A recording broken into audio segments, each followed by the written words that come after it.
الحمد لله رب العالمين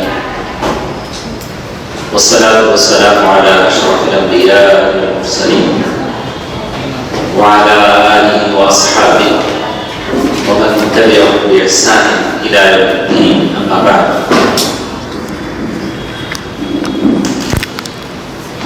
اللہ تعالیٰ کا فضل و کرم ہے کہ اصول الثلاثہ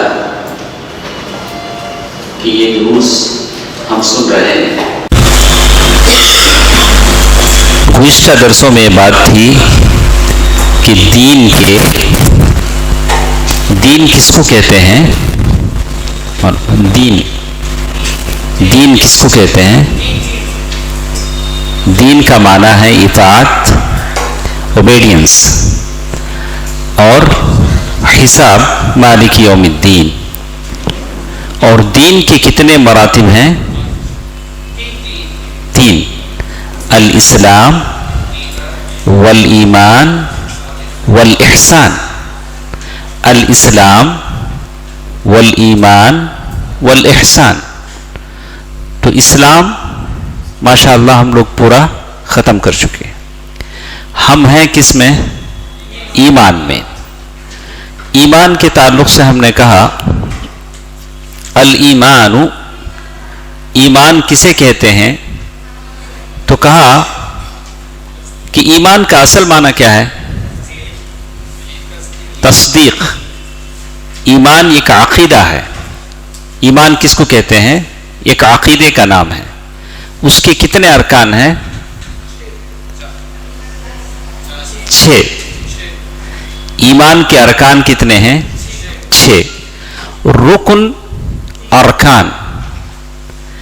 میں نے کل کے درس میں بتایا تھا کہ رکن میں کیا فرق ہے، شرط میں کیا فرق ہے. شرط الگ چیز ہے، رکن الگ چیز ہے. رکن کسی چیز کے اندر والی بات ہے، شرط پہلے والی بات ہے. نماز سے پہلے کی شرطیں، نماز کے اندر کے ارکان. ارکان اگر نہ ہو تو وہ چیز سرے سے ختم ہو جاتی ہے. تو اس سلسلے میں تعریف الایمان، ایمان کسے کہتے ہیں؟ تصدیق. وَهُوَ بِضْعٌ وَسَبْعُونَ شُعْبَةً. ایمان کے بارے میں کہا کہ اس کے 70 سے زیادہ شاخیں ہیں. شاخ bunch of the fruit, bunch of the tree. تو کہا کہ کتنے ہیں؟ ایمان 70 سے زیادہ. اور سب سے ایمان میں سب سے بلند فَأَعْلَاهَا قَوْلُ لَا إِلَٰهَ إِلَّا اللَّهُ. لا الہ الا اللہ کہنا، اس کا اعلان کرنا، یہ سب سے بلند مرتبہ ہے. کس میں؟ ایمان میں. وَأَدْنَاهَا، اور ایمان کا سب سے کمتر ترین درجہ اِمَاطَةُ الْأَذَى عَنِ الطَّرِيقِ صَدَقَةٌ. آدمی راستے سے تکلیف دہ چیز کو ہٹانا. وَأَدْنَاهَا اِمَاطَةُ الْأَذَى عَنِ الطَّرِيقِ. وَالْحَيَاءُ شُعْبَةٌ مِّنَ الْإِيمَانِ. اور حیا ایمان کا ایک جز ہے. حیا شرم. تو ہم بات کر رہے ہیں ایمان کی. شریعت میں ایمان کی تفسیر بیان کرتے ہوئے کہتے ہیں ایمان کسے کہتے ہیں؟ ہم سب لوگ ماشاءاللہ صاحب ایمان ہیں انشاءاللہ. ایمان قول باللسان، ایک عقیدے کا نام ہے. آپ زبان سے کہیں گے، دل میں عقیدہ رکھیں گے. اگر دل میں عقیدہ ہے یا صرف زبان سے ہم دعویٰ کرتے ہیں اور دل سے نہیں کہتے ہیں تو معاملہ مشکل ہے. ایمان کس چیز کا نام ہے؟ مومن زبان سے بھی کہتا ہے، دل میں عقیدہ بھی رکھتا ہے. وعمل بالجوارح، اور ایمان والا اٹھتا ہے، بیٹھتا ہے، روزہ رکھتا ہے، نماز پڑھتا ہے. یعنی ساری چیزیں ایمان سے ہوتی. یزید بالطاعہ وینقص بالمعصیہ. ایمان اللہ کی اطاعت سے بڑھتا ہے، گناہ سے گھٹتا ہے. کیسے بڑھتا اور کیسے گھٹتا ہے کل میں نے مثال دے کر آپ کو سمجھایا. تو معلوم یہ ہوا کہ ایمان کسے کہتے ہیں. تو کہا کہ ایمان کسے کہتے ہیں؟ بولیے.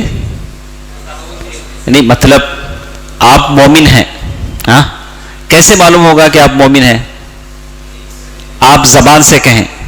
ہاں زبان سے جو کہتے ہیں وہی آپ کے دل میں عقیدہ بھی رکھیں. لیکن زبان سے کہیں لیکن دل میں عقیدہ نہ ہو تو آدمی منافق ہو جاتا ہے. اللہ تبارک و تعالیٰ نے سورۃ الفتح آیت نمبر 11 جس میں اللہ نے کہا یقولون بألسنتہم ما لیس فی قلوبہم، یہ لوگ اپنی زبانوں سے وہ کہتے ہیں جو ان کے دلوں میں نہیں ہے. آپ مومن ہیں تو آپ کی زبان سے بھی ایمان کا اظہار ہونا چاہیے اور دل میں بھی اس کی ایمان کی بات ہونی چاہیے.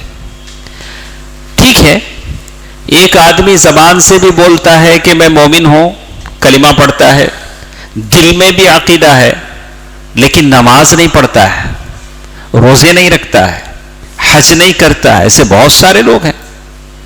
تو اسی لیے کہا کہ ایمان کا اثر اس کے اعمال پر بھی ہوتا ہے. نماز پڑھے، روزہ رکھے، اطاعت کو کرے، حرام کاموں سے بچے. تو اسی لیے کہتے ہیں تو ایمان کتنی چیزوں کا نام ہے؟ زبان سے کہنا، دل میں عقیدہ رکھنا اور جوارح سے پورا کرنا. اور اللہ کے نبی صلی اللہ علیہ وسلم نے فرمایا والایمان لہ ارکان وشعب، ایمان کے ارکان کتنے ہیں؟ 6 ہیں، جس کے بغیر ایمان مکمل نہیں ہوتا. رکن اگر نہیں ہے ایمان مکمل. ہم میں سے بہت سارے لوگوں کو نہیں معلوم. اور ایمان کی شاخیں بھی ہیں. اللہ کے نبی صلی اللہ علیہ وسلم نے 2 مختلف حدیثوں میں بیان کیا ہے. ایمان کے ارکان کون سی حدیث میں ہیں؟ حدیث جبریل، سارے ایمان کے ارکان. اور اس کے بنچ، اس کی شاخیں ایمان کی اس حدیث میں جس میں اللہ کے نبی صلی اللہ علیہ وسلم فرمایا الایمان بضع و70 شعبہ، ایمان کے 70 سے زیادہ حصے ہیں. تو معلوم یہ ہوا کہ ایمان کے ارکان بھی ہیں اور ساتھ ساتھ ایمان کی کچھ شاخیں بھی ہیں. شاخیں کا مطلب یہ ہے کہ جن سے آپ کا ایمان مکمل ہوتا ہے. مکملات، مستحبات کیا چیز ہیں؟ ایک آدمی کپڑے پہن لیتا ہے، جسم چھپ جاتا ہے، لیکن عطر لگا لیتا ہے تو سم تھنگ اسپیشل، اور اس کی صحت خوشبو آتی ہے. تو ایمان کی شاخوں سے مراد کیا ہے؟ ایمان کے جو مکملات ہیں اس کی بات ہوتی ہے.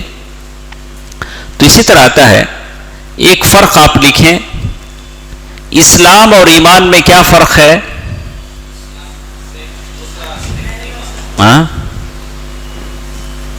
اذا ذکر جميعا صار لكل واحد معنى، اگر کہیں بھی ایمان اور اسلام دونوں ایک ساتھ ذکر کریں گے، ایمان بھی آیا اسلام بھی آیا، تو دونوں کا الگ الگ معنی ہے.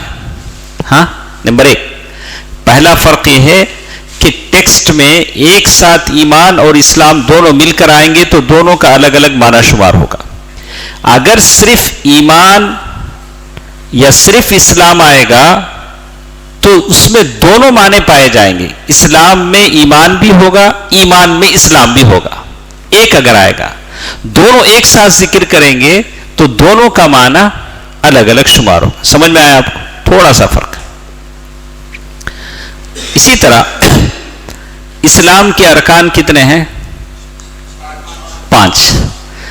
ایمان کے ارکان 6. اس میں اور ایک فرق ہے. فسر الایمان بالاعمال الباطنہ وہی الارکان الستہ ومحلها القلب. ایمان کے ارکان جو 6 ہیں وہ باطنی اعمال سے اس کا تعلق ہے. اسلام کا ظاہری اعمال سے تعلق ہے. اسلام کے جتنے کام ہیں وہ دکھتے ہیں. اسلام میں کون سے کام ہیں؟ یہ سب دکھتے ہیں. لیکن ایمان کی جو چیزیں ہیں اس کا تعلق کس سے ہے؟ دل سے ہے. ان تؤمن باللہ، آپ اللہ پر ایمان رکھیں. دکھتا کی آپ اللہ پر ایمان رکھیں کہ نہیں؟ دکھتا نہیں دکھتا. ومحلها القلب، ایمان کے جتنے ارکان ہیں اس کا تعلق کس سے ہے؟ آپ کے دل سے ہے. اسلام کے ارکان کا تعلق کس سے ہے؟ ظاہر سے ہے، وہ دکھتا ہے. سمجھ میں آیا؟ آپ کو یہ بتا سکیں گے اسلام اور ایمان کا فرق؟ سمپل. نہیں، میں نے جو کہا اسلام اور ایمان میں کیا فرق ہے، اگر ٹیکسٹ میں دونوں ایک ساتھ ذکر ہوں تو دونوں کا معنی الگ الگ ہوگا. اگر صرف ایمان اگر ذکر آئے تو اس میں اسلام بھی شامل ہوگا، اگر صرف اسلام کا ذکر آئے تو اس میں ایمان بھی شامل ہوگا. اسلام ظاہری اعمال کو کہتے ہیں، اس کے ارکان ظاہر ہیں. ایمان باطن ہے، اس کا تعلق کس سے ہے؟ دل سے. تو اسی لیے کہتے ہیں وَلَا بُدَّ مِنْ اجْتِمَاعِهِمَا فِي مسلم. ایک مسلمان میں دونوں چیزیں ہونی چاہیے، اس کا ظاہر بھی اچھا ہونا چاہیے، باطن بھی اچھا ہونا چاہیے. ظاہر سے وہ مسلمان نظر آتا ہے تو باطن سے کیا ہو؟ مومن ہو. دونوں چیزیں اس کے اندر ہو، ایک ظاہری خوبصورتی، ایک باطنی خوبصورتی. اس کی شکل و صورت بھی اچھی ہو، اس کا دل بھی عقیدے سے بھرا بھرا ہو. بہت سارے ہیں دیکھنے میں اوپر سے ماشاءاللہ اچھے دکھیں گے، لیکن عقیدہ بالکل وہی صوفیوں کا عقیدہ، ملحدانہ عقیدہ، اندر سے عقیدہ اچھا نہیں. ایسے بھی ہو سکتا ہے. بہرے ہیں، بڑے بڑے ٹوپیاں، بڑے بڑے کتنے اچھے اچھے دیکھنے میں لکھتے ہیں، بڑے بڑے خوبصورت لوگ ہیں، ہاں، لیکن ایسے نہیں. دونوں چیزیں ہونی چاہیے. لا بد ان يكون مسلما مؤمنا يقيم ارکان الاسلام ويقيم ارکان الایمان. اس کے بعد وہ کہتے ہیں کہ اس حدیث میں کہا گیا اماطۃ الاذى عن الطریق صدقہ، راستے سے تکلیف دہ چیز کو ہٹا دینا بھی صدقہ ہے. تو مطلب راستے میں گاڑی پارک کر دینا، لوگوں کو تکلیف دینا، آدمی اس سے بچنا چاہیے. ایک مومن ایسے سارے کام نہیں کرتا ہے. ایمان کے ارکان کتنے ہیں؟ 6 ہیں. ہاں، تو جیسے آپ کی کتاب میں ہے، ٹیکسٹ میں ہے، دیکھیے وَأَرْكَانُهُ 6. ایمان کے ارکان 6 ہیں. اسلام کے ارکان کتنے تھے؟ بچپن سے پڑھاتے مسجدوں میں، نہیں اصل قرآن سے پڑھاتے سو. تو دیکھیں ہم کیا پڑھیں کیا سمجھے، دیکھیں سو. وَأَرْكَانُهُ 6 أَن تُؤْمِنَ بِاللَّهِ، کہ تم اللہ پر ایمان لاؤ، وَمَلَائِكَتِهِ، اس کے فرشتوں پر، وَكُتُبِهِ، اس کی کتابوں پر، اور اس کے رسولوں پر، اور آخرت کے دن پر، اور تقدیر کے اچھے اور برے پر. اس پر ایمان لانا ضروری ہے. تو اس میں ایک فرق ہم بتائیں گے کہ ایمان کے جو ارکان ہیں کون سے حدیث میں ہیں؟ اچھا، ایمان کے جو شاخیں ہیں وہ کون سی حدیث میں ہیں؟ شاخ بولے تو ایمان کوئی درخت نہیں ہے. ایمان کے شاخوں سے مراد ہے کہ جس سے ایمان مکمل ہوتا ہے، مکملات الایمان. اور ایمان کی مکمل ہونے کی جو باتیں ہیں کسی میں نہ ہو تو اس سے ایمان ختم نہیں ہوتا ہے. ایمان ختم نہیں ہوتا ہے، اس لیے کہ یا تو واجب ہے یا تو مستحب ہے. اگر کوئی آدمی واجب چیز کو چھوڑ دیتا ہے یا حرام کام کر لیتا ہے تو پوری طرح سے اس کا ایمان ختم نہیں ہوتا. جیسے ایک آدمی شراب پی لیتا ہے تو مومن ہے نہیں ہے؟ ہے.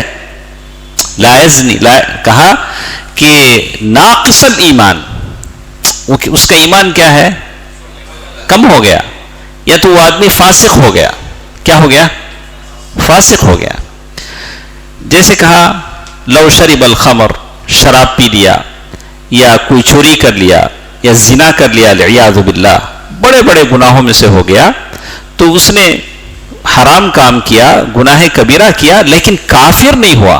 آپ اسے کیا نہیں بول سکتے؟ کافر نہیں بول سکتے. وہ ایمان سے نہیں نکلے گا. اور اسی طرح کسی شخص نے واجب چیز کو چھوڑ دیا، یا ماں باپ کو دیکھنا چھوڑ دیا، یا رشتہ داروں سے ملنا چھوڑ دیا، یہ ساری واجب ہیں، اس نے چھوڑ دیا تو اس سے اس کا ایمان کم ہو گیا. اس کے چھوڑنے پر وہ گنہگار ہے، اس لیے کہ اس نے واجب چیز کو چھوڑ دیا، لیکن اس کا ایمان اس کے ساتھ ہے، لیکن مکمل ایمان والا نہیں ہے. اس کا ایمان کیا ہو گیا؟ کم ہو گیا. اور یہ اہل السنہ والجماعہ کا عقیدہ ہے خوارج کے خلاف. خوارج لوگ کیا کہتے ہیں کہ گناہ کبیرہ کرنے والا کافر ہو گیا. خوارج جو مسلمانوں سے الگ ہیں وہ کہتے ہیں. اور معتزلہ کیا بولتے ہیں؟ وہ دین سے نکل گیا لیکن کافر نہیں ہوا.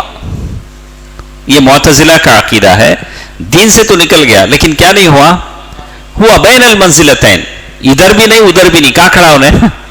بیچ میں کھڑا ہے. وَإِنَّمَا هُوَ يَقُولُونَ فِي مَنزِلَةٍ بَيْنَ الْمَنزِلَتَيْنِ لَا هُوَ مُؤْمِنٌ وَلَا هُوَ كَافِرٌ.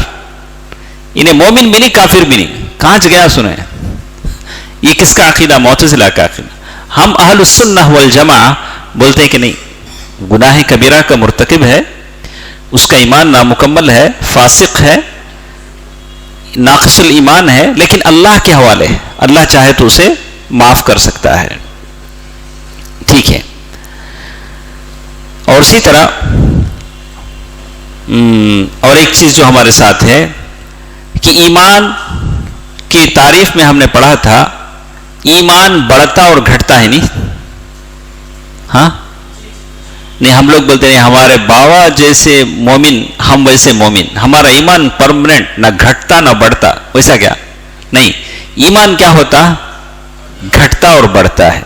اللہ تبارک و تعالیٰ نے سورۃ الانفال آیت نمبر 2 جس میں اللہ نے کہا انما المؤمنون الذین اذا ذکر اللہ وجلت قلوبهم وَإِذَا تُلِيَتْ عَلَيْهِمْ آيَاتُهُ زَادَتْهُمْ ایمانا.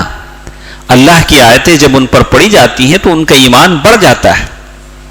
تو اللہ کے قرآن سنیں گے ایمان بڑھے گا، نماز پڑھتے رہیں گے ایمان بڑھے گا، بازار میں نکلیں گے ایمان گھٹے گا. بازار میں کیا ہے؟ یا تو وال پوسٹر ہیں دیواروں پہ، یا تو چلتے پھرتے وال پوسٹر ہیں، یا تو گانے ہیں. تو ایمان کیا ہوتا ہے؟ آٹومیٹک گھٹتا ہے. تو اسی لیے اللہ کے نبی صلی اللہ علیہ وسلم نے فرمایا کہ سب سے بدترین جگہ کون سی ہے؟ بازار ہے. تو ایمان گھٹتا اور بڑھتا ہے. اس کی بہت ساری دلیل ہیں. تو یہ آیت جو میں نے کہی جس میں ایمان بڑھنے کی بات ہے، ایمان گھٹنے کی بات کس میں ہے؟ اللہ کے نبی صلی اللہ علیہ وسلم نے فرمایا ان اللہ سبحانہ وتعالی یقول یوم القیامہ، اللہ تبارک و تعالیٰ قیامت کے دن کہیں گے اخرجوا من النار من کان فی قلبہ مثقال حبۃ من خردل من ایمان. وہ تمام لوگوں کو جہنم سے نکال دو جن کے دلوں میں معمولی سی برابر بھی ایمان ہے. حبت خردل، تنکے کے دانے کے برابر ایمان ہے. کتنا؟ تنکے کے دانے کے برابر. تو معلوم یہ ہوتا ہے کہ ایمان آدمی کا گھٹتا اور بڑھتا ہے. اور اسی طرح سورۃ آل عمران آیت نمبر 167 میں بھی اللہ کے نبی صلی اللہ علیہ وسلم نے فرمایا ہم للکفر یومئذ اقرب منہم للایمان. تو مومن کا ایمان گھٹتا اور بڑھتا ہے. اس کی یہ دلیل ہے. ٹھیک ہے. ایمان کے ارکان کتنے ہیں؟ پھر ایک بار میں پوچھتا ہوں. 6. ان تؤمن باللہ. تو سب سے پہلی بات اللہ پر آپ ایمان رکھیں. یہ بہت بڑی چیز ہے. جب تک ہماری سمجھ میں نہیں آئے گا ہم سارے لوگوں کو سمجھا نہیں پائیں گے. اللہ پر ایمان کیا ہوتا ہے؟ ہم مانتے ہیں ہم اللہ پر ایمان رکھتے ہیں، لیکن اللہ پر ایمان رکھنے والوں کی زندگیاں اور حالتیں ایسی نہیں ہوتی جیسے ہماری زندگی. ہماری جیسی زندگی گزر رہی ہے یہ زندگی اہل ایمان کی نہیں ہے جو اللہ کو حقیقی معنی میں سمجھ سکے ہوں. وما قدر اللہ حق قدری. اللہ کو حقیقی معنوں میں انہوں نے جانا ہی نہیں. جیسے کہا الایمان باللہ ویشتمل، یہ ایمان اللہ پر ایمان لانے کا مطلب یہ ہے کہ توحید کی تینوں قسموں کو شامل ہے. توحید الوہیہ، توحید ربوبیہ، توحید الاسماء والصفات. آپ لوگ تفصیل سے سن چکے ہیں، ہمارے پاس اتنا وقت نہیں ہے کہ پھر ہم اس کی تفصیل بیان کریں. الایمان بان اللہ، اللہ پر ایمان لانے کا مطلب ہے کہ آپ ایمان رکھیں کہ اللہ تبارک و تعالیٰ اکیلا ہے، یکتا ہے. صمد، اللہ تعالیٰ بالکل بے نیاز ہے. آپ کی نمازوں کی اطاعتوں کی ضرورت نہیں. آپ کہیں کہ میں نماز پڑھتا ہوں تو اللہ پر احسان کرتا ہوں، نہیں. کہا کہ نہیں، آپ اپنی نجات کے لیے کرتے ہیں. لا شریک لہ فی ربوبیتی، اللہ تبارک و تعالیٰ کی ربوبیت میں کوئی اللہ کا شریک نہیں ہے. بدعتی ہیں، صوفیہ ہیں، بولتے ہیں اللہ تعالیٰ نے ابدال پیدا کیے ہیں، 40 ابدال ہیں. اس دنیا کا سسٹم سنبھالنے کے لیے اللہ نے کیا پیدا کیا ہے؟ ابدال. الگ الگ اللہ نے ان لوگوں کو سسٹم دے دیا، وہ لوگ سنبھالتے ہیں. ابدال ہیں، وہ ڈائریکٹ پتہ نہیں وہ لوگ کیا کیا بولتے ہیں. اللہ تبارک و تعالیٰ کو اس کی کوئی ضرورت نہیں ہے. لا شریک لہ فی ربوبیتہ ولا فی الوہیتہ ولا فی اسمائہ و صفاتہ. اللہ تبارک و تعالیٰ کے ناموں میں، صفات میں، ذات میں، کوئی اللہ کا شریک نہیں. اللہ پر ایمان آپ لائیں.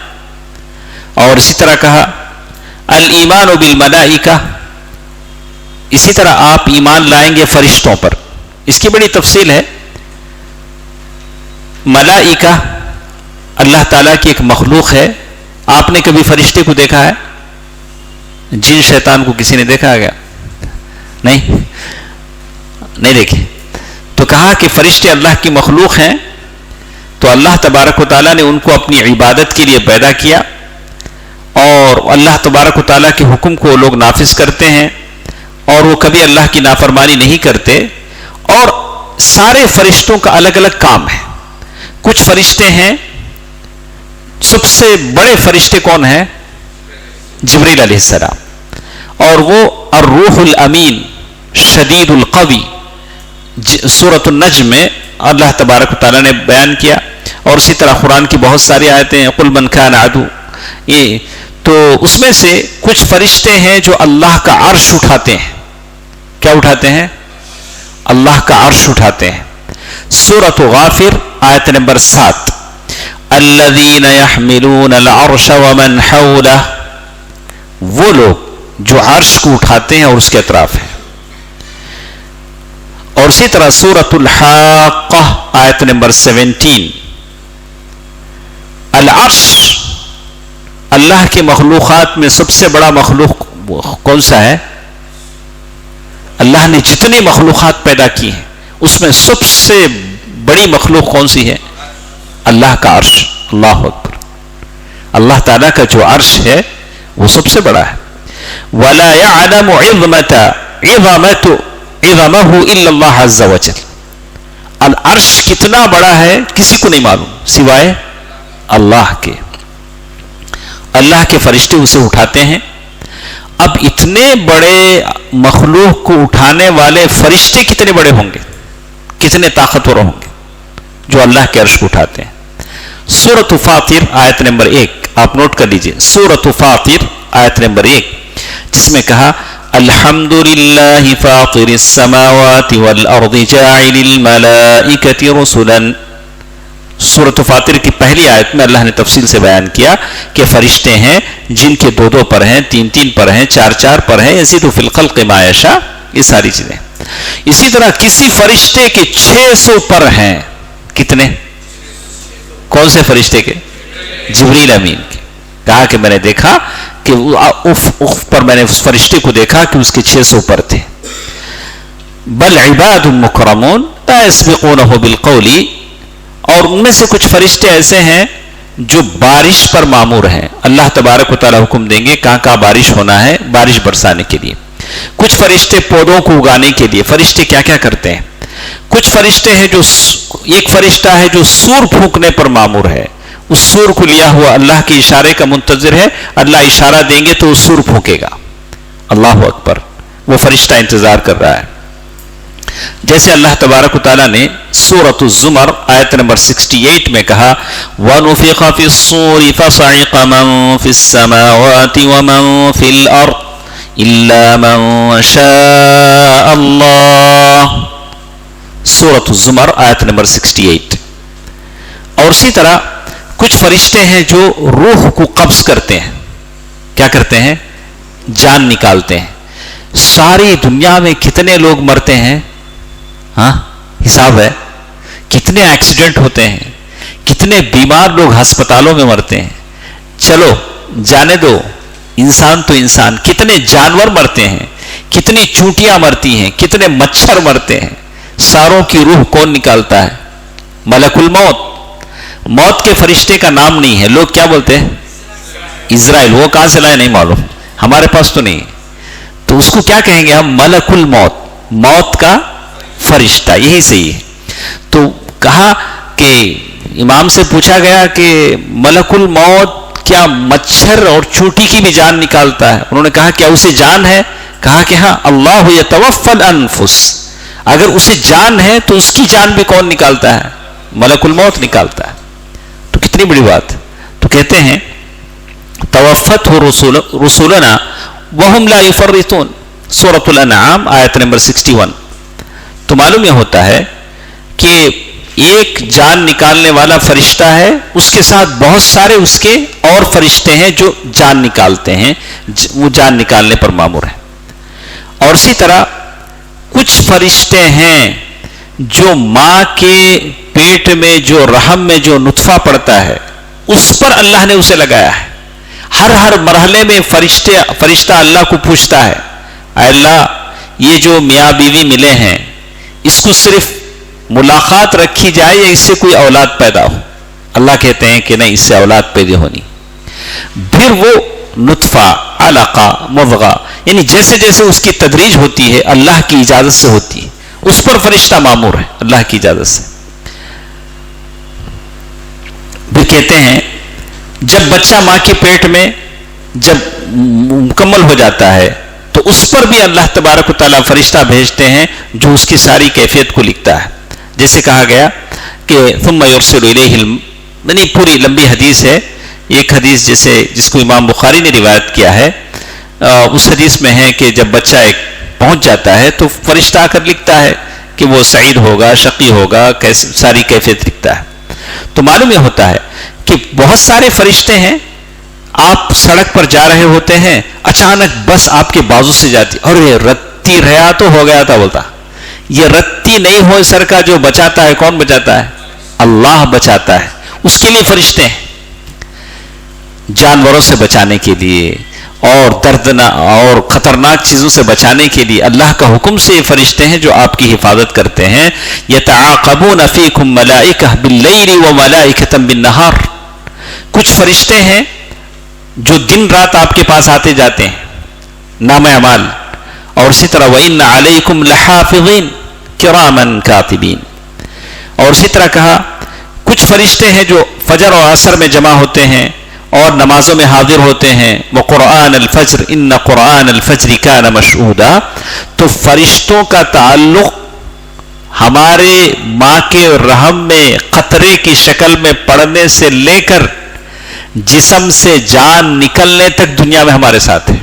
نہیں, ہماری جان. اس کے بعد قبر میں پہنچنے کے بعد بھی وہ فرشتے آ جاتے ہیں, قبر سے اٹھنے کے بعد بھی آ جاتے ہیں. تو یہ ہمارا ایک جوڑ ہے, تعلق ہے کس کے ساتھ؟ فرشتوں کے ساتھ. تو کہتے ہیں کہ فرشتوں پر ایمان لانا یہ ایمان کا ایک رکن ہے. اور اس کی تفسیر میں کہا کہ وَلَا يَعْلَمُ الْمَلَائِكَةُ وَأَصْنَافُهُمْ إِلَّا اللَّهُ. کتنے فرشتے ہیں کون جانتا ہے, وہ تو صرف اللہ تبارک و تعالی جانتا ہے. لیکن کچھ لوگ ہیں جن کی عقل زیادہ ہو گئی, بڑھ گئی. وہ لوگ کیا بولتے ہیں؟ لا یوجد ملائکہ لأن لا نراہم. ہم لوگ فرشتوں کو نہیں مانتے اس لیے کہ فرشتے دکھتے نہیں تھے. جو نہیں دکھتے اس کو کیا نہیں کرتے؟ نہیں مانتے. تو ایسا شخص کافر ہے. شیخ لکھتے ہیں هذا يكون كافرا ملحدا زندیقا. جو فرشتے کو نہیں مانتا وہ کافر ہے, ملحد ہے, زندیق ہے, والعیاذ باللہ, اس لیے کہ وہ غیب پر ایمان نہیں لاتا. اور اسی طرح کچھ لوگ کیا بولتے ہیں؟ فرشتے بولے تو کیا معلوم؟ فرشتے بولے تو اچھے خیالات, اچھے خیال آیا تو فرشتے, خراب خیال آیا تو شیطانہ. تو وہ بولتے الملائکہ اجسام ام معانی. وہ لوگ کیا بولتے ہیں؟ ملائکہ وہ جسم نہیں ہے, وہ کیا ہے؟ معانی ہے, بس ایک سوچ ہے, فکر ہے. دیکھیے عقل, جیسے عقل بڑھتی نا ویسے خیالات بھی بڑھتے ہیں. تو کہتے ہیں الملائکۃ انما ہی معان ولیست اجساما. وہ صرف سم تھنکس ہیں یا خیالات ہیں, وہ جسم نہیں ہیں. وہی الحواجس التي تأتي على الانسان، وہ تھوڑے خیالات ہیں جو آدمی کو آتے ہیں. ان كانت حواجس خیر فهي ملائکہ وان كانت حواجس شر فهي شیطان. سمجھے؟ سمجھ میں آیا آپ کو؟ اچھے خیالات آئے تو فرشتے، خراب خیالات آئے تو شیطان. انوج بڑے شیطان ایسا بولنے والا بڑا شیطان. یہاں ساری چیزیں بتاتی ہیں. شیخ اسی لیے لکھتے ہیں فَهَذَا قَوْلٌ الْحَادِي وَالْعِيَاذُ بِاللَّهِ وَمَعَ الْأَسَفِ هُوَ فِي تَفْسِيرِ الْمَنَارِ. بہت ساری تفسیریں ہم پڑھ لیتے ہیں، بڑے لوگ لکھے ہوئے. یہ بات تفسیر المنار میں ہے. نقلہ محمد رشید رضا عن شیخہ محمد عبدہ، مصر کے بہت بڑے مفسر مانے جاتے ہیں محمد رشید رضا. اور ان کی تفسیر سے بہت سارے کہ ہمارے ہندوستان میں لوگ تفسیر لکھے ہیں، ان کی ساری باتوں کو انہوں نے کاپی کیا ہے، کاپی کر کے لکھے ہیں کہ فلاں تفسیر میں ساری باتیں ساری غلط ہیں. وہ جو تفسیر المنار، آپ بہت ساری کتابیں پڑھیں گے. تدبر القرآن پڑھے ہیں تو اس میں بہت ساری کتابیں ملیں گی تدبر قرآن میں، اس بہت ساری باتیں. تو شیخ لکھتے ہیں وَهَذَا كَلَامُ الْفَلَاسَفَةِ، یہ باتیں کس کی باتیں ہیں؟ فلسفیوں کی باتیں ہیں، فلسفیوں کی باتیں ہیں. وَهُوَ كَلَامٌ باطل، یہ باطل کلام ہے. آدمی اگر ایسی کوئی بات آدمی نقل کرے تو بتانا چاہیے کہ میں نقل کر رہا ہوں، کاپی کر رہا ہوں، لیکن یہ بات غلط ہے. جو بات آئی فوراً، اب اگر ہم بولتے ہیں آپ کے سامنے، ہم آپ کو بتاتے ہیں کہ یہ بات غلط ہے. یہ بات کیا ہے؟ غلط ہے، بتانا چاہیے. فَالْإِنسَانُ لَا يَدْخُلُ بِعَقْلِهِ وَتَفْكِيرِهِ، انسان ایسی چیزوں میں نہ جائے بلکہ وہ یہ کرے. اور اسی طرح شیخ نے یہاں احیاء علوم الدین ایک کتاب ہے، اس میں کچھ اچھی چیزیں بھی ہیں، کچھ یہ ہیں. تو ہر ایک کو یہ ساری کتابیں پڑھنے کی ضرورت نہیں ہے. تو اس کے بعد ہم لوگ آگے چلتے ہیں. تو کہا کہ یوم یرو، آپ فرشتوں کو دیکھ سکتے کیا؟ دیکھ نہیں سکتے. اگر فرشتے جسم والے نہیں ہوں تو آپ دیکھ نہیں سکتے، کبھی بھی نہیں دیکھ سکتے. لیکن موت کے وقت آپ دیکھتے ہیں. اسی لیے شیخ کہتے ہیں وَعِنْدَ الْمَوْتِ يُعَانِيهِمْ الْإِنسَانِ، انسان موت کے وقت دیکھتا ہے اور موت کے فرشتے کو دیکھتا ہے، لیکن جب تک وہ زندہ ہے نہیں دیکھ سکتا. اس لیے کہ اللہ نے ان کو نور سے پیدا کیا ہے اور شیطان کو نار سے پیدا کیا ہے. بس واؤ کا فرق، ایک نار ہے ایک نور ہے. یہ آگ سے پیدا ہوا ہے، وہ نور سے پیدا ہوا ہے. اور آدم علیہ السلام من تراب، مٹی سے پیدا ہوئے ہیں، من تراب. فاللہ علی کل شیء قدیر، اللہ ہر چیز پر قادر ہے. کسی کو آگ سے پیدا کیا، کسی کو نور سے پیدا کیا، کسی کو مٹی سے پیدا کیا. اور اسی طرح فرشتوں کے بارے میں کافروں کا عقیدہ کیا ہے؟ اللہ کے نبی صلی اللہ علیہ وسلم کے زمانے میں وہ لوگ عقیدہ رکھتے تھے کہ بنات اللہ، وہ اللہ کی بیٹیاں ہیں، اللہ کی بیٹیاں ہیں. وَجَعَلُوا الْمَلَائِكَةَ الَّذِينَ هُمْ عِبَادُ الرَّحْمَنِ إِنَاثًا، سورۃ الزخرف آیت نمبر 19. کہا کہ وہ لوگ عقیدہ رکھتے تھے کہ یہ فرشتے اللہ کی بیٹیاں ہیں. دیکھو کیا بول، فرشتے کیا ہیں؟ اللہ کی بیٹیاں ہیں. اچھا، اسی طرح ایمان کے ارکان میں سے کتنے ارکان لکھے اب تک؟ پہلا کیا تھا؟ اللہ پر ایمان. اللہ پر ایمان یہ بہت بڑا سبجیکٹ ہے، ہم لوگ زیادہ نہیں دیے، آخر میں آئے گا انشاءاللہ، ٹائم ہے تو ہم پڑھیں گے. اتنی موٹی کتاب الایمان اگر لکھیں تو ایک دن ہم کو لگے گا اللہ پر ایمان کیا ہے. اور یہ دوسری چیز جو ہم پڑھے، اللہ کے فرشتوں پر ایمان. اللہ کے فرشتوں کے کچھ کام ہم نے سنے، ہمارے آگے پیچھے فرشتے ہیں، انسان کا فرشتوں سے تعلق ہے. آپ فرض نماز کے بعد اپنی جگہ بیٹھتے ہیں تو فرشتے آپ کے لیے دعائیں کرتے ہیں، بولتے ہیں کہ اللہ اس پر رحم فرما، یا اللہ اس پر رحم فرما. فرشتے آپ کے لیے کیا کرتے ہیں؟ دعائیں کرتے ہیں. اچھا، اسی طرح الایمان بکتبہ، اللہ کی کتابوں پر ایمان. اللہ کی کون سی کتاب آپ کے ساتھ ہے؟ قرآن. قرآن کو آپ مانتے ہیں. ایسا نہ ہو نؤمن ببعض ونکفر ببعض، قرآن کی بعض آیتوں کو ہم مان لیتے ہیں، بعض آیتوں کو ارے قرآن میں ہے 4 شادیاں کرنا، چلو مان لیا. قرآن میں نماز پڑھنا بول کو نہیں ہے نہیں ہے روزہ رکھنا بول کو نہیں ہے، ماں باپ کی خدمت کرنا بول کے نہیں ہے. وَقَضَىٰ رَبُّكَ أَلَّا تَعْبُدُوا إِلَّا إِيَّاهُ وَبِالْوَالِدَيْنِ إِحْسَانًا، زکوٰۃ دینا بول کے نہیں ہے. تو آدمی کیا کرتا، قرآن سے جتنا اس کا مطلب نکلتا وہ لے لیتا، باقی کیا کرتا، میٹھا میٹھا ہپ ہپ، کڑوا کڑوا تھو تھو، میٹھا میٹھا ہپ ہپ، کڑوا کڑوا تھو تھو. کڑوا نہیں چاہیے، کیا چاہیے، میٹھا میٹھا. جو میٹھا ہے ہم کیا کریں گے، کھا لیں گے، کڑوا ہے نہیں چاہیے. تو قرآن میں بہت ساری چیزیں ہیں. بتا وَارْكَعُوا مَعَ الرَّاكِعِينَ، جماعت کے ساتھ نماز پڑھیے. الوصايا العشر، 10 وصیتیں بیان کی گئی، آپ کیسے جئیں گے ایک اچھے انسان کی طرح، ساری چیزیں ہیں.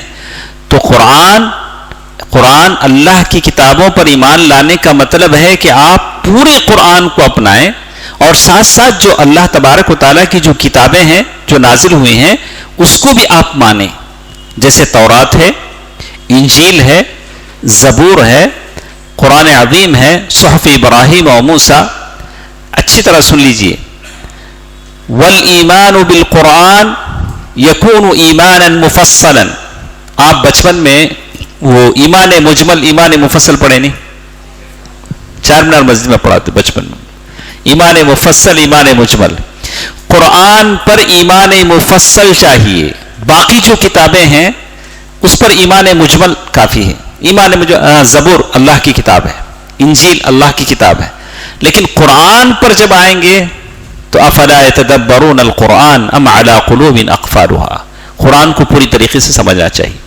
اور اسی لیے کہتے ہیں فمن جحد آیہ او حرفا من حروفه، اگر قرآن کی ایک آیت بھی آدمی انکار کرتا ہے، قرآن کی ایک حرف کا انکار کرتا ہے، تو وہ کیا ہے، کافر ہے. استغفر اللہ. قرآن کی ایک آیت کا انکار بھی کافر ہے، ایک حرف کا انکار بھی کافر ہے.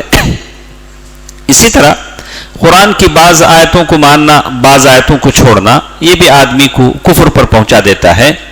اور اس کے بعد وہ کہتے ہیں، ایک آدمی ہے کہتا ہے میں قرآن کو مانتا، بھائی وہ صحف ابراہیم کو نہیں مانتا، بلا کے نہیں.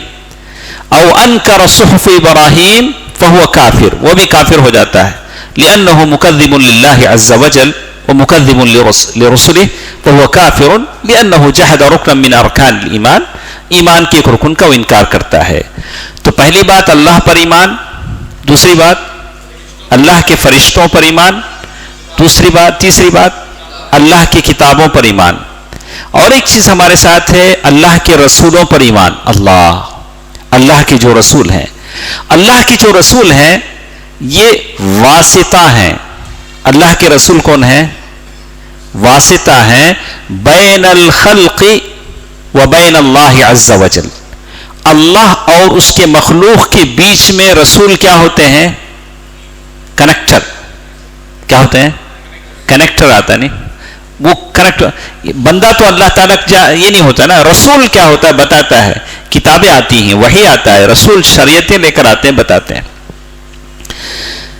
کہتے ہیں اللہ کے جتنے رسول ہیں یہ تمام پر ایمان لانا ضروری ہے، چاہے ان کے نام آپ جانتے ہوں یا نہ جانتے ہوں.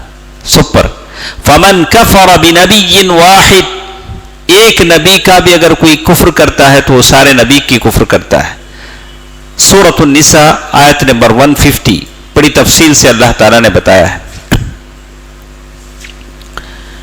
اور اسی طرح ایک اور چیز ہمارے ساتھ ہے الیوم الآخر. ایمان آدمی لاتا ہے کس پر، ڈے آف دا ججمنٹ، آخرت کا دن. یوم الآخر ایسا دن جس کے بعد کوئی دن نہیں. کون سا دن، آخرت کا دن. اذا السماء انفطرت اذا الشمس كورت، سورج لپیٹ دیا جائے گا، آسمان پھٹ جائے گا، اور وَإِذَا الْبِحَارُ سُجِّرَتْ، اور سمندر ابال دیے جائیں گے، اور ستارے کیا ہو جائیں گے، سٹارز جھڑ پڑیں گے، سارا نظام درہم برہم ہو جائے گا. اور ایسے وقت میں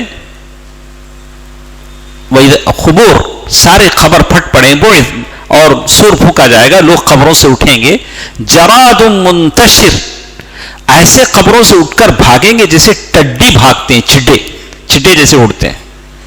تو یہ آخرت کا دن ہے، اس دن کے لیے ایمان لانا ضروری ہے. اور وہ دن دنیا کا آخری دن ہوگا اور آخرت کا پہلا دن ہوگا. اور جب آپ آخرت کے دن پر ایمان لائیں گے تو اس سے مراد ہوگا کہ قبر میں فرشتے آپ سے سوال و جواب کریں گے، اور اس کے بعد قبر سے آپ اٹھائے جائیں گے، حشر کی طرف ہوں گے، پھر وہاں حساب و کتاب ہوگا اور ترازو میں آپ کے اعمال تولے جائیں گے، اور پھر ساتھ ساتھ والصراط، پل صراط پر آپ چلیں گے. ہاں، پل صراط پر آپ چلیں گے. پل صراط کیا ہے؟ برج. اور وہ برج ایسا ہے احد من السیف، تلوار سے زیادہ تیز ہے اور بال سے زیادہ باریک ہے. اور آدمی اپنے ایمان کے مطابق چلے گا. پل صراط پر کوئی جو لائٹنگ کے ساری چیزیں ختم ہو چکی، اب تو کوئی چیز نہیں ہے، نہ سورج ہے، نہ چاند ہے، نہ ستارے ہیں. وہاں صرف آدمی کا اپنا ایمان ہے جس کی روشنی میں وہ پل صراط پار کرے گا. ایمان کیسے ہوگا؟ جتنا پاورفل اس کا ایمان ہے اس کے پاس اتنی لائٹنگ رہے گی، کھجور کے درخت کے برابر لائٹنگ. کسی کے پاس اور زیادہ لائٹنگ، کسی کے تلوے میں خالی ذری چمک، وہ چمک سے وہ کیا کرے گا؟ پار کرے گا. کچھ پار ہوں گے، کچھ کٹ کٹ کر اندر گر جائیں گے. آخرت کا دن ہے. والصراط والمیزان، اللہ تبارک و تعالیٰ کے پاس ایک ترازو ہے، ترازو کے دو پلڑے ہیں. پلڑے میں سیٹنگ نہیں ہوگی. دنیا میں کیا ہوتا؟ سیٹنگ ہو جاتی، ہم لوگ جیسے سیٹ کرتے وہ ویسے بتاتا. وہاں ڈیجیٹل نہیں ہے. تو وہاں جیسے مشائخ لکھتے ہیں کہ یہ بتایا گیا کہ اس کے دو کیا ہیں؟ پلڑے ہیں. پلڑے بولے تو ہاں، تو مطلب یہ کہ اگر پلڑے ہیں تو ایسا نہیں ہے. وہ اللہ تبارک و تعالیٰ ہے، اس کی حکمت جیسے ہو. والجنت والنار، دوزخ اور جہنم ہے. یہ ساری چیزیں اللہ تبارک و تعالیٰ کے پاس ہے. اور بدایت من الموت الى ان يستقر اہل الجنت فی الجنہ واہل النار فی النار، موت سے یہ سفر شروع ہوتا ہے، جنتیوں کے جنت میں جانے پر ختم ہوتا ہے، جہنمیوں کے جہنم میں جانے پر یہ سفر ختم ہوتا ہے. جو کچھ اللہ کے نبی صلی اللہ علیہ وسلم نے بیان کیا اس کو ہم مانتے ہیں، اور جو اس کو نہیں مانے گا وہ کافر ہوگا. چھٹا رکن، یہ بہت ضروری ہے. ہاں، یہ ہمیشہ کلاتا سو، انشاءاللہ 5 منٹ میں ہم اسے ختم کر دیں. تقدیر، اسے کیا بولتے ہیں انگلش میں؟ ہاں، یہ تقدیر کا مسئلہ بہت، اس میں زیادہ آدمی جاتا ہے تو کنفیوژن کا شکار ہو جاتا ہے. تو سیدھی سیدھی بات کہ آدمی کو جو کچھ ملتا ہے، نعمت، خوشحالی، تنگ دستی، بیماری، صحت، زندگی، موت، یہ ساری چیزیں دنیا میں اللہ تبارک و تعالیٰ نے پہلے سے لکھی ہیں. اللہ تبارک و تعالیٰ نے پہلے سے لکھ دی ہیں. اور یہ ہمارا عقیدہ ہے. دوسرے لوگ جو ہیں وہ لوگ بولتے ہیں کہ نہیں، جب آپ جو کام کریں گے وہ کام ہوگا، پہلے سے لکھا ہوا کچھ نہیں. ایسے لوگوں کا عقیدہ ہے. اور میں 4 باتیں آپ کو بتاتا ہوں. یہ 4 باتیں تقدیر کے معاملے میں بہت اہم ہیں. ان 4 باتوں کو آپ سمجھیں گے تو تقدیر کا جو ایشو ہے کبھی بھی آپ کو کنفیوز نہیں کرے گا. نہیں سمجھیں گے آپ کنفیوز ہو جائیں گے. المرتبۃ الاولی، تقدیر کی بات جب آپ سمجھیں گے تو پہلے سمجھیں گے العلم، نالج. تقدیر میں پہلی چیز کیا ہے؟ علم. کس بات کا علم؟ آپ کو اس بات کو ماننا ہوگا بِأَنَّ اللَّهَ عَلِمَ كُلَّ شَيْءٍ فِي الْأَزَلِ، اللہ تبارک و تعالیٰ کو پہلے سے معلوم ہے کہ کیا ہونے والا ہے. یہ بات پر آپ کا بھروسہ ہونا چاہیے. یعنی جو کچھ دنیا میں ہو رہا ہے جتنے ارتھ کوئک آتے ہیں، بارش ہوتی ہے، چاند گرن آتا ہے، زمین پھٹتی ہے، بلڈنگ گرتی ہے، ایکسیڈنٹ ہوتا ہے، بیمار ہوتا ہے، مرتا ہے، خبر میں جاتا ہے، سب اللہ کو پہلے سے معلوم ہے. اور جو ہوگا وہ بھی معلوم ہے. جو ہو رہا ہے یہ بھی کس کو معلوم ہے؟ اللہ کو معلوم ہے. فاللہ قد علمہ فی الازل قبل ان یقع قبل ان یکون وقبل ان یقع.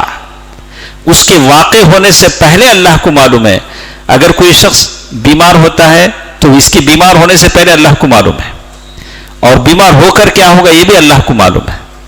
اسی لیے کہتے ہیں کہ اگر کسی پر اور اسی طرح بعلمہ القدیم الازلی، اللہ تبارک و تعالیٰ کا علم حادث نہیں ہے، اصلی ہے. وموصوف به ازلا وابتا وهذه مرتبة العلم فمن جحدها فهو کافر. اگر کوئی یہ نہیں مانتا ہے کہ اللہ کو پہلے سے نہیں معلوم ہے تو وہ کیا ہو جاتا ہے؟ کافر ہو جاتا ہے. تقدیر کے معاملے میں پہلی بات آپ کو یہ معلوم ہونا چاہیے کہ یہ ساری باتیں کسے معلوم ہے؟ اللہ کو معلوم ہے. اسی لیے زیادہ اگر آدمی بیمار ہو جائے، جیب میں پیسے ختم ہو جائے تو بلبلا نہ کرے، بولے اللہ کو معلوم نہیں معلوم. اللہ کو جب معلوم ہے تو یہ زیادہ دن تک نہیں رہے گا. آج نہیں ہے تو کل کیا ہو جائے گا؟ آ جائے گا. آج صحت گئی تو کل صحت آ جائے گی.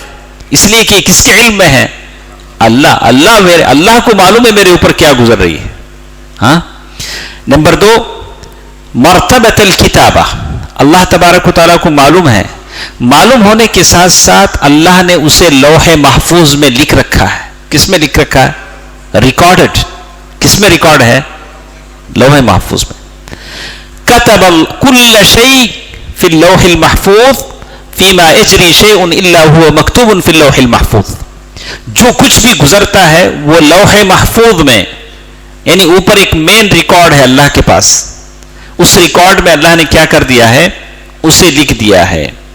اللہ کے نبی صلی اللہ علیہ وسلم نے فرمایا اول ما خلق اللہ القلم، سب سے پہلے اللہ نے کسے پیدا کیا؟ پین کو. اسی لیے پین بڑی، اللہ نے پین کی قسم کھائی. ضرور آپ پین لے کے کان میں ناک میں کہا کہ پین ہوتا ہے. ہاں. تو اللہ نے نون والقلم وما یسطرون، علم کی کوئی بھی چیز ہے. پیپر ہے، ضرور آپ پیپر، کچھ لوگ ٹوائلٹ میں بچھاتے پیپر، اوپر بیٹھنے کا جو ٹوائلٹ ہے نہیں اس میں بیٹھنے جی نہیں جاتا، پیپر بچھا کے اس پہ بیٹھتے یا پیپر پہ رکھ کے کھاتے ہیں. کہا کہ نہیں، پیپر ایک چیز علم ہے، اس چاہے وہ کسی بھی زبان کا، وہ آدمی کو علم کی قدر کرنی چاہیے. ٹھیک ہے. اول ما خلق اللہ القلم، اللہ تعالیٰ نے سب سے پہلے کس چیز کو پیدا کیا؟ قلم. قال اکتب، قلم سے کہا کہ لکھو. تو قلم نے کہا وما اکتب، میں کیا لکھوں؟ تو کہا کائن الی یوم القیامہ، قیامت تک جو کچھ ہونے والا ہے کیا ہے؟ اسے لکھو. تو آپ لکھ لیں سورۃ الحدید آیت نمبر 22. پہلی چیز تقدیر کے معاملے میں ساری باتیں کسے معلوم ہے؟ اللہ کو معلوم ہے. اور معلوم ہونے کے ساتھ ساتھ اللہ نے ساری چیزیں کیا کی ہیں؟ لکھ رکھی ہیں. اچھا. نمبر 3 مشیت اللہ النافذہ. نمبر 3 نا، پہلی چیز اللہ کو ساری چیزیں معلوم ہے، پھر اللہ نے ساری چیزیں لوح محفوظ میں لکھی رکھی ہیں. اور نمبر 3 ساری چیزیں اللہ کی مشیت سے ہوتی ہیں. کیا مطلب؟ اللہ کی رضامندی سے ہوتی ہیں. کس سے ہوتی ہیں؟ اب ایک آدمی بیمار ہوا، اس میں اللہ کی رضا شامل ہے نہیں ہے؟ شامل ہے. کیسا پتا؟ دیکھیں وہی ان اللہ سبحانہ یشاء الشیء ویرید. تو بہتر ہے کہ اس کو تھوڑا باریکی سے سمجھنا پڑے گا. اب اس لیے کہ ایک صاحب آتے آ کے بولتے ہیں آج میں عشاء کی نماز نہیں پڑھا، اللہ کی رضامندی سے پڑھا نہیں پڑھا؟ ہاں کیا بولیں گے آپ؟ میں عشاء کی نماز نہیں پڑھا، سو گیا. اس میں اللہ کی رضا شامل ہے نہیں شامل ہے؟ ارادہ کونیہ، ارادہ شرعیہ، یہ فرق ہے. تو ہمارے پاس 1 گھنٹہ گزر چکا ہے. کل ہماری آخری کلاس ہے، باتیں ختم، اس کو ہم کل کے لیے مؤخر کرتے ہیں.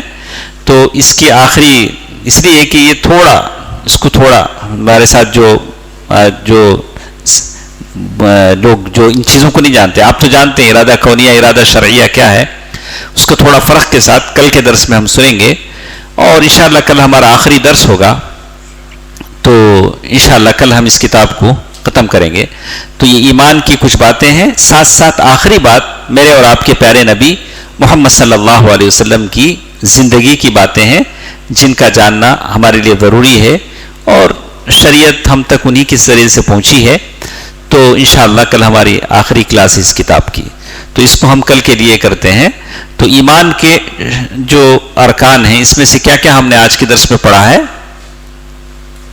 ان تؤمن باللہ وملائکتہ وکتبہ ورسلہ والیوم الآخر والقدر. آج جو ہم جس پر ہم رکے ہیں، کس پر رکے ہیں؟ والقدر پر. انشاءاللہ کل کے درس میں ہم اس کو پڑھیں گے. اسی پر رکے نا. تقدیر کی جو یہ ہیں، جس کو آپ تقدیر سمجھنے میں آسانی ہوگی، کہا کہ ایک جو کچھ بھی میرے پاس ہو رہا ہے وہ اللہ کو معلوم ہے، میرے ساتھ جو کچھ بھی ہو رہا ہے. نمبر دو، اللہ کو معلوم ہی نہیں ہے، ساتھ ساتھ اللہ نے ساری چیزیں کہاں لکھ رکھی ہیں؟ جو مین جو یہ ہے اس میں لوح محفوظ میں لکھ رکھی ہیں. اور نمبر تین، ساری چیزیں اللہ تبارک و تعالیٰ کی مشیت سے ہوتی ہیں، اللہ کی مشیت. نمبر چار، مرتبۃ الخلق والایجاد. یہ دونوں چیزیں تھوڑا سمجھنے کی انشاءاللہ کل کے درس میں ہم سنیں. سبحانک اللہم ربنا بحمدک اللہم